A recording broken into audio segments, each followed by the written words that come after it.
Mesdames et messieurs, bonjour ou bonsoir, l'heure est grave en France, il fait vraiment très chaud et je suis en pleine nuit blanche donc je suis explosé.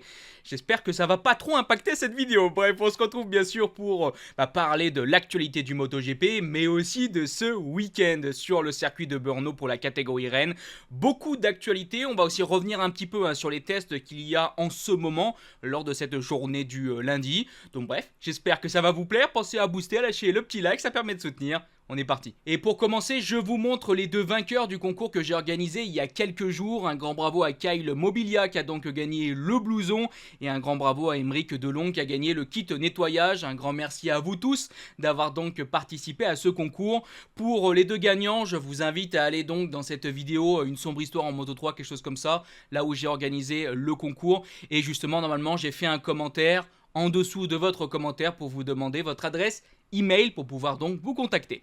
Bref, allez, on se recentre un peu sur le MotoGP quand même, il est temps, et on va parler de ce test de Brno. Ce test, il est extrêmement important, il est en train de se passer là lors de ce lundi. Les différents pilotes qui participent à ce test vont donc tester les machines 850 cm3. On va aussi pouvoir tester les nouveaux pneus Pirelli. Pirelli qui a amené énormément de pneus avec, si je me trompe pas, à l'arrière, il y a un hard, un medium, un soft, et je crois qu'à l'avant par contre il n'y a pas de hard, il n'y a que le medium, le soft. On a même amené des pneus pluie, donc bref, on teste évidemment en long et en large ces nouveaux pneus. Ça va être aussi l'une des choses qui peut faire énormément de différence l'année prochaine en termes de pilotage, en termes de sensations pour les différents pilotes.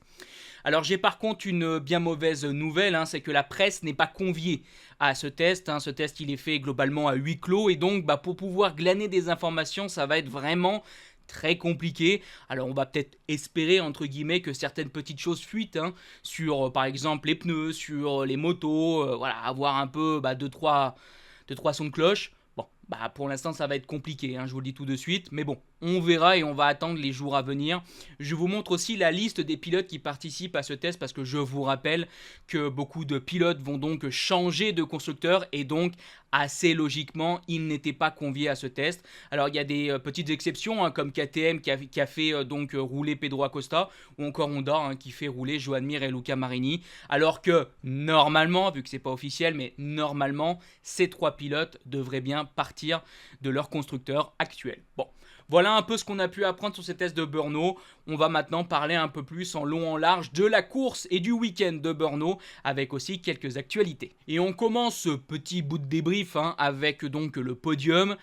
Ça va être difficile de ne pas commencer directement en parlant de l'exceptionnelle performance et de l'exceptionnel résultat de l'Espagnol Marc Marquez lors de cette course du dimanche. Une course qui a été vraiment, je trouve, très intéressante. Est-ce que c'était la meilleure de l'année ou quoi que ce soit, j'en sais rien, je pense pas. Mais c'était une belle course. Voilà, moi j'ai passé vraiment un bon moment, j'étais bien content. Alors j'essaie souvent de vous mettre une note, mais bon, mes notes elles sont très souvent foireuses. Je sais pas, je vais mettre 14 sur 20. Voilà, allez, 15 sur 20, un bon 15 sur 20. Voilà, moi j'ai trouvé que c'était une bonne course. Il y a eu une grosse pression qui a été mise. On a eu quand même pas mal de changements. On a eu un changement du point de vue du leader. On a eu quand même une bataille pour la victoire, techniquement jusqu'au tout dernier virage, vu qu'on se posait pas mal de questions. Mais c'est donc bien Marquez qui a gagné, qui a tapé, je pense, très fort psychologiquement, parce que c'est un circuit Brno qui tourne quand même pas mal à droite. C'est un circuit aussi qui est quand même très physique. Il faisait extrêmement chaud. Donc, il y avait plusieurs points qui pouvaient amener donc des grosses difficultés à Marc Marquez. Que dire ? Marc Marquez, je pense, a encore surpris beaucoup de monde et a encore démontré tout son talent incroyable. Et surtout, c'est aussi une extrêmement bonne opération pour le championnat du monde. Marc Marquez qui prend donc encore 25 points au leader Marco Bezzecchi. Alors on va en reparler de l'affaire Marco Bezzecchi et de la gifle au commissaire. Bref, du coup, il se retrouve à 40 points, Marc Marquez. Alors attention, il n'est pas le seul à avoir fait une bonne opération, parce que c'est vrai qu'on a tendance, je pense, à beaucoup se centrer sur Marc Marquez, le championnat. Mais n'oublions pas qu'à côté, il y a aussi d'autres pilotes qui marquent de très gros points, comme Pecco, comme Ogura, même techniquement comme Martin, comme Di Giannantonio. Donc, il ne faut pas non plus les oublier. Mais c'est vrai que voilà, on a quand même l'impression que celui qui a fait un sacré coup à Brno, que ce soit en termes d'image, de force physique, de force psychologique, d'impact psychologique, je pense que c'est quand même Marc Marquez qui est arrivé à tirer clairement son épingle du jeu, et j'ai envie de vous dire chapeau l'artiste. Franchement, là c'est très très très fort. Hâte de voir ce que ça va donner à Sennes. C'est un circuit où Marquez a déjà gagné. Si je me rappelle bien, il a gagné l'année dernière. Hein. Mais c'est pas non plus le circuit où Marc Marquez brille le plus. Donc on va pouvoir continuer de voir un peu comment les choses évoluent du point de vue de sa condition physique. Deuxième, on a Ogura qui est en train d'avoir une montée en puissance dans cette saison 2026 qui est aussi extrêmement impressionnant. Bravo Ogura. Il est de plus en plus devant, il fait vraiment des choses magnifiques avec cette Aprilia. On sait qu'il est très fort pour arriver à garder un petit peu ses pneumatiques. Il est très fort pour attaquer en fin de course du coup. Ça a mis bien évidemment en lumière toutes ses capacités en MotoGP. Mais c'est vrai que ça met aussi en lumière la performance de Marquez qui était rincé de chez rincé physiquement en fin de course. Et pourtant, il est arrivé à tenir face à un des pilotes qui justement est très fort en fin de course. Donc bref, on a déjà bien parlé de Marquez, mais encore une fois, je pense que ça met en lumière la performance de Marc Marquez. Mais oui, Ogura a aussi fait vraiment une très très très bonne course. Pour Pecco, il a longtemps quand même mené cette course. Il a été aussi, je trouve, impressionnant. C'est le vainqueur de la course sprint. Pareil, j'aurais pas misé spécialement une pièce sur lui pour la victoire. Et pourtant, il nous a fait aussi une belle course du dimanche. On a senti qu'en deuxième partie de course, il a été plus à la limite. Alors, est-ce que c'est physique? Est-ce que c'est plutôt à cause des pneumatiques? Peut-être que lui, il a moins bien géré ses pneus dans la première partie de course. Bon, on peut trouver plusieurs lectures. Maintenant, il est quand même sur le podium. Je tiens quand même à souligner que ça a été très chaud avec Didia Antonio. Parce que Didia, je crois qu'il est à 2 dixièmes à la fin de Pecco. Et Didia, il fait le meilleur tour en course dans le tout dernier tour de la course. Ça aussi, ça démontre la fusée qui est des fois Didia sur cette machine VR46. Mais bref, Pecco, il a quand même résisté, il a fait une très belle course et il monte sur le podium, un grand bravo. J'ai quand même envie de parler aussi très très rapidement, mais de Joan Mir 5ème.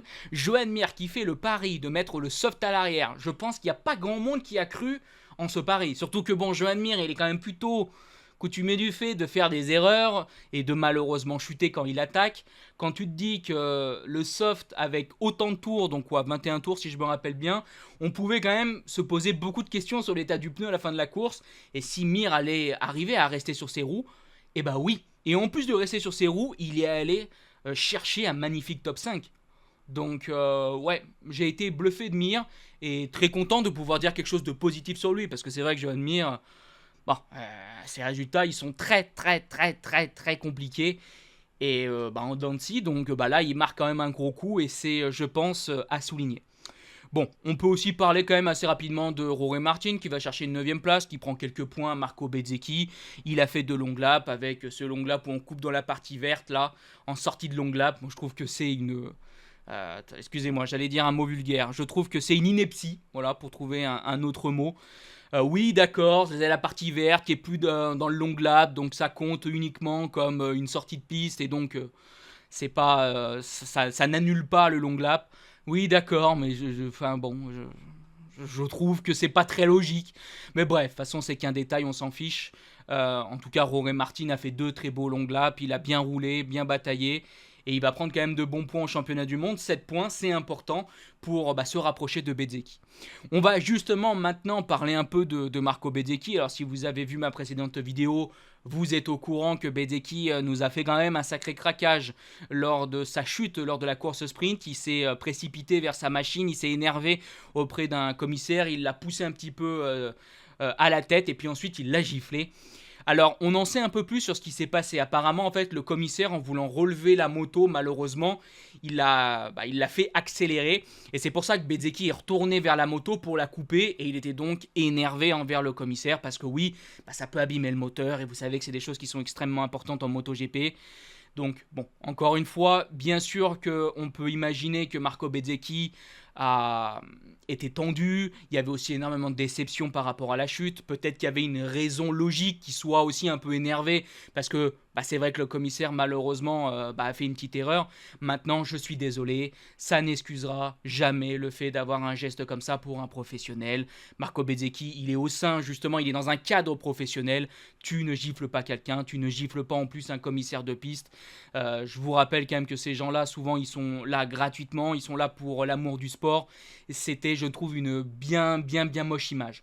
Alors, Je veux pas maintenant accabler le pilote parce que bon, on fait tous des bêtises. Moi le premier, moi des fois je fais des conneries, je m'énerve pour X ou Y raison. Voilà, je pense qu'on est tous humains. Donc voilà, Marco Bezzecchi, ce qui est bien et ce qu'il faut noter, c'est qu'il s'est excusé. Il est retourné voir le commissaire, il lui a offert, je crois, ses gants. Le commissaire a donc accepté ses excuses. Et on va dire qu'on peut clore cette histoire. Voilà, c'était un mauvais geste, il s'est excusé, et on va essayer d'avancer un petit peu. Passons en tout cas un peu plus du point de vue sportif. C'est vrai que là, Marco Bezzecchi, avec cette pénalité, je vous rappelle qu'il n'a pas pu rouler donc le dimanche, et c'est des gros points de perdu. Je me demande comment ça va commencer à fonctionner dans le clan Aprilia parce que la pression est en train de monter très fortement sur les épaules d'un Jorge Martin qui en ce moment a un petit peu du mal avec sa machine, avec un Marco Bezzecchi qui fait donc des erreurs. Et on a pu voir Massimo Rivola faire aussi des propos que moi j'ai trouvé étonnant. Je vous rappelle que Rivola, c'est le boss de l'équipe Aprilia en MotoGP. Massimo a donc déclaré: comme je le dis toujours, quand les choses vont bien, nous ne sommes pas des phénomènes. Et quand elles vont mal, nous ne sommes pas des idiots. Nous devons simplement continuer à travailler sans trop regarder le classement. En même temps, il faut féliciter nos rivaux. Ducati a fait un important pas en avant, au-delà de nos mésaventures. Marquez faisait déjà peur, même sans être au top de sa forme. Maintenant qu'il est de nouveau en forme, il fait encore plus peur. Dans le fond, c'est logique, ce que dit Massimo Rivola. On le sait, Marc Marquez, c'est quand même un pilote. On met toujours une petite pièce sur lui pour le championnat du monde, pour des victoires. Et malgré sa blessure, il y avait quand même cette petite pièce. Donc techniquement Marquez, c'est vrai qu'il fait peur, c'est assez logique de dire ça, et c'est vrai que là avec ce résultat de Brno, et on a l'impression une meilleure condition physique, en tout cas une condition physique qui s'améliore, oui c'est sûr que Marquez fait de plus en plus peur. Maintenant, quand tu es le boss de l'équipe qui est en concurrence pour le championnat du monde, est-ce que c'est vraiment très logique d'avouer comme ça que ton principal concurrent il fait peur? Je trouve ça quand même intriguant. Parce que qu'est-ce que tu as à gagner à dire ce genre de choses? Pour moi, ces propos, ils mettent en avant qu'une seule personne, et c'est Marc Marquez. On a l'impression que d'une certaine manière, on rajoute de la pression sur les épaules des deux pilotes, et on met en avant le concurrent direct, Marc Marquez. Donc, bon, c'est vrai que, comme j'ai pu vous le dire, dans le fond, on peut comprendre ses propos, mais dans la forme, ça m'a quand même intrigué que Massimo Rivola déclare ce genre de choses à la presse. Enfin bref, pour conclure avec Aprilia, je voulais aussi donner un petit mot sur l'héroïque Raúl Fernandez qui, malgré un gros problème d'appendicite, il a déclaré qu'il avait envie de vomir et tout, très compliqué physiquement pour lui. Il est quand même allé chercher une 7ème position, l'Espagnol, un sacré résultat, 9 points de marqué. Donc ça conclut, on va dire, ce sujet sur Aprilia quand même avec, je pense, une belle note positive.